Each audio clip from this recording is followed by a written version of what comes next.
Welcome to this Zentangle Quickie.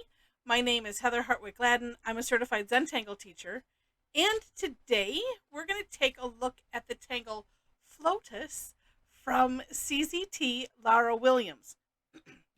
Oh, this is a fun tangle. My gosh.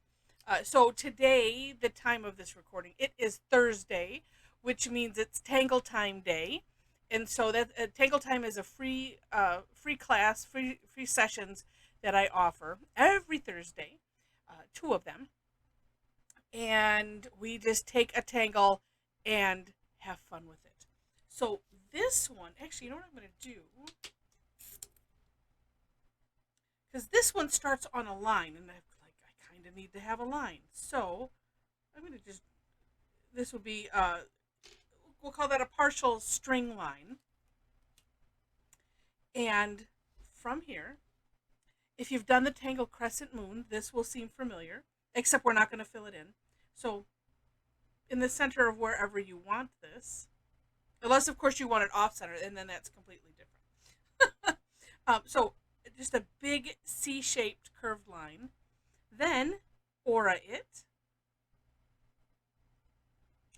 And then here I modified the step outs for me. So in the description section you will see both. I always do my own version, and then also link to the creator of the tangle, so you can take a look and decide for yourself. And actually I'm going to put excuse me, a third one in, because I actually found this first on Pinterest, and let me remember, or let me look. It was I think she's a CZT. That's why I want to look. Yeah, CZT Henriette Robin had posted it. Gave Lara credit, of course, but she has a really neat kind of take on it, and I love the sample. I'm sorry, I was moving my face away from the mic. She has a really neat sample, and I want to make sure that you see that as well. So I'll probably put both of those links there. So I modified, like I said, the step out a little bit. So here's what I did. I'm just going to come up and start with, and you can kind of start anywhere, and just putting some spokes. I like to start in the middle and work my way out the sides, and then come around the other way.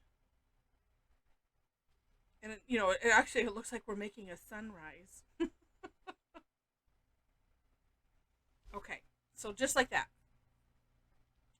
Then it doesn't matter where you start, and again, I like to start in the middle. And actually, I found from playing that actually it was in the AM session. I'm like, you know what? I think that this would be better if I did this way. So I start in the eyeball the center, and a straight line down to one spoke, and a straight line down to the next spoke. Versus I was doing it just like this, and then it kind of ends up a little bit messy. So a little bit, I'm finding a little bit more control doing it this way. It's not perfect, but that's good. Now in Lizette's step out, she kind of does, this whole shape is what is step two. And just like I said, for me, I needed to step it out. So that's what I did. All right.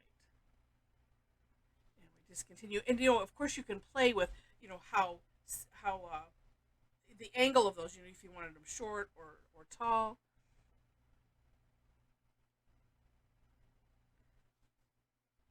There's lots of fun with this one.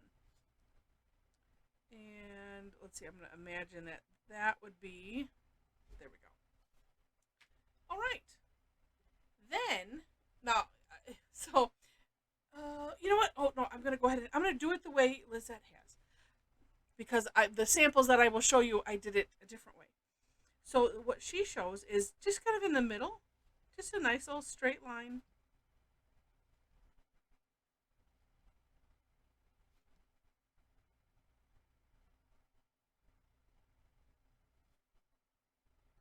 Trying to keep the pen light, and that's it. So then we can add some shading. What I would personally do, and there's lots of options on here as well, for decorating. Like I said, I'm just going to leave it as the step out shows, just because it's actually, I think it's kind of neat to do that, except for to add some shading. And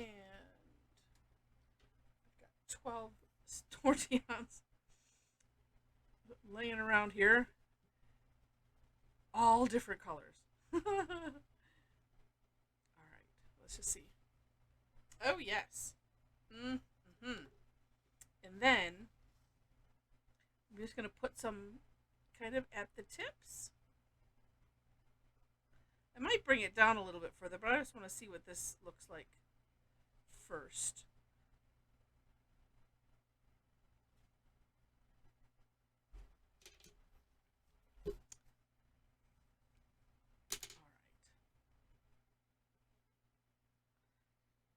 And I'm going to bring it down about to that,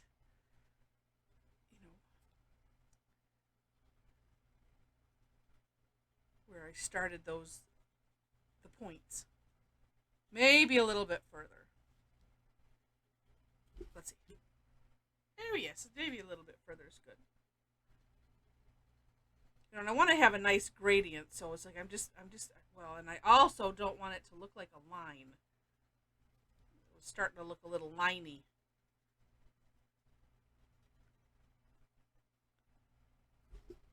Oh yeah, and say, well, this is the light, let's see, wait, if I blank out some of the light, you can see it almost looks a little graphite remorsey, but it's just because the way the light's shining.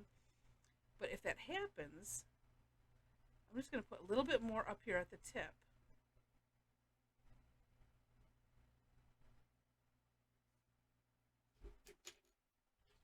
And then blend it, but not move it real far.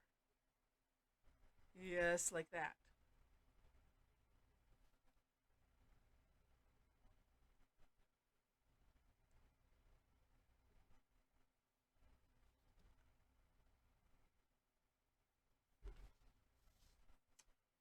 Like it. And just because this needs something, and you could put lines in it. Well, like I said, I'll show you the samples, but in lieu of doing that, just put some graphite in there. Oh, that makes all the difference. Yes. So neat tangle. Really, really cool. So let me share with you my work from it. And if you want to see, like, again, links are in the description section for my website, which you'll see the classes list. You'll see ways to follow me on different platforms. If you happen to be on Facebook, you follow my page, and you'll see when I post classes. And if you happen to be on Facebook and want to, join in the conversation, we have a great Tangle Addicts community. It's a private group. There's 3 questions to answer to gain entry, but we'd love to have, more people to the party is great. And especially if it's something, you want to participate, like I said, in the conversation. It's so much fun. And then you'll see people talking about the classes. You'll see the posts when I post them there. So, all right. So, gosh, the second one isn't quite finished, so I will just share this one, which I'm calling done. So, I decided to have fun with a string, and just make a string and have this Flowtus just floating on the string. And I'm tickled with how it turned out. So here's what I did on this one, as I was mentioning, because you can play with all of these aspects. So I did the favorite thing in the whole world, the line dot dot, because I believe, yes, it's in the Pinterest link that you'll see that the one from Henriette, and she did a line and a dot, and it's a little bit more deliberate than this. And I like the look. It makes it, it's a different look. Whatever floats your boat, right? And then I put just some straight lines down here because I think on Lizette's. She had that on some of hers. And just had fun. Similar shading, though, as you can see. Similar shading. And then, like I said, this one is not quite finished, but wanted to see if that. Ooh, look at that silver. Ooh. But was having fun with colored pencils, and then more fun with the chalk pastels. And these are chalk pastels. Just such a fun tangle. Sometimes you look at them. This is what we all do in the sessions. It's like, yep, that looks neat. And then when we kind of let loose on it, it's just so amazing, so fun. So I hope you enjoyed this. If you did, please click the like button. And if you liked it enough to see more, click the subscribe button. You can turn the notifications on or off. If you want to get notified whenever I post something. I do post daily, and sometimes more than once, because when I have class replays, and I'll post those as well. So I try not to do more than one set of class replays. So it might be 3, but I do post every day, just to let you know. All right. I mentioned the description section. And if you decide to check out my website, you can sign up for my blog, and I send out a daily tangle. That's what this is. And then when I create the post for the recaps, I get the recaps done. I put them on YouTube. I usually make them public, and then I create a post that shows the screenshots from the class, and just all kinds of links to the step outs. To this video, and the best fun is not just the screenshots, but the collection of actual photographs that I've either gotten from Facebook or that people participants have sent in, and it's a lot of fun. So again, hope you enjoyed it. Thanks so much for watching, and I wish you happy tangling.